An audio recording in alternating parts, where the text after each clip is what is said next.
So what I wanted to talk to you about today was, I'm an expert, of course, in Norwegian and Scandinavian folklore because I'm a native of Norway. I'm still not a U.S. citizen. So that's my area of expertise. And I wanted to tell you something about the types of the folk tales. And you might have learned about some of them, and I'll give you some examples. So folk tales, just like folklore can be broken down, folk tales can be broken down in different types. And in the days before television, before radio, before going to the movies or plays or theater, what you guys do for entertainment, people sat around telling stories. So they were, in a way, the movies or the television before, books and before all of those things were invented, all right? So a lot of people, especially adults, for some reason think that all folk tales are meant for little kids. And that's, can I use the word baloney? Okay, that's a bunch of baloney.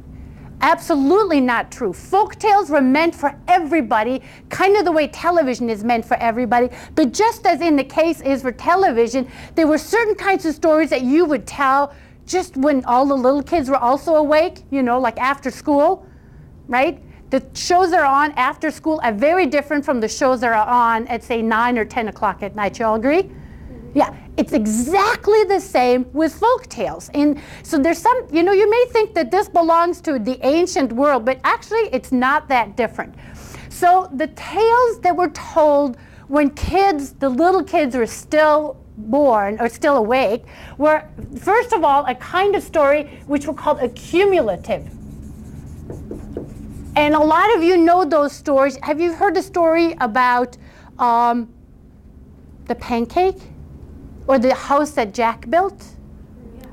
Yeah, where, what happens is you have the addition of one detail after another. So it doesn't have as much of a storyline, but the fun of it is kind of the addition of details. A story that I often tell for very little kids, which, they just love it, because you know how little kids always say, I'm going to eat you up?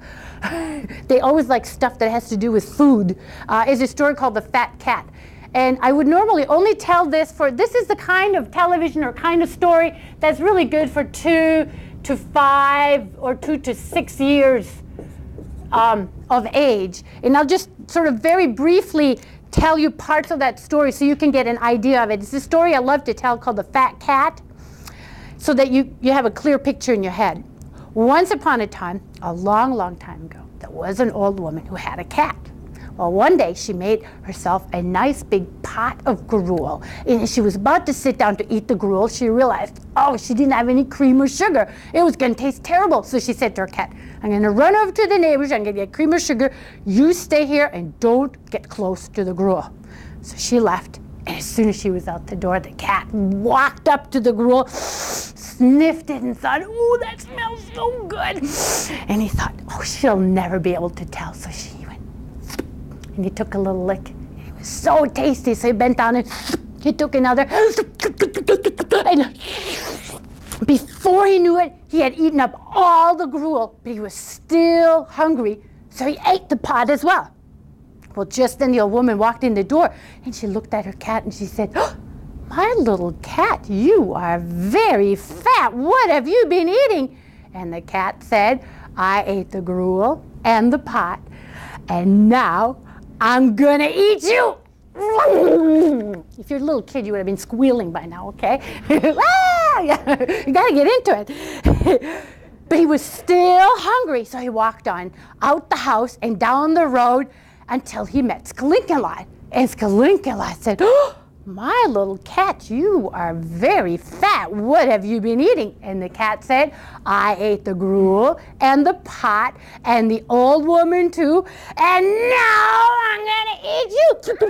And he ate Skalinkalot, but he was still hungry. So he walked on down the road and down the road he went until he met Skahottentot.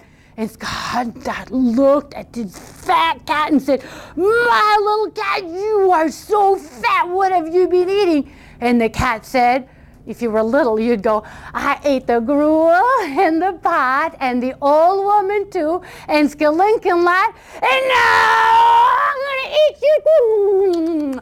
And he ate up ska hatten but can you believe it? He was still hungry. So he waddled on down the road he went until he met 5 birds in a flock. And the 5 birds said, "My little cat, you are so fat, what have you been eating?" And the cat said, and you know the drill, "I ate the gruel and the pot and the old woman too. Skalinkin lot, ska hottentot, and now I'm gonna eat you." And he ate the 5 birds in the flock. So it keeps on going. Next to me, it's 7 girls dancing, the old lady with the pink parasol, the parson with the crooked staff. Each time the thing gets longer and longer and longer, right? Finally he meets a woodcutter, and the woodcutter says, "My little cat, you are so fat, what have you been eating?"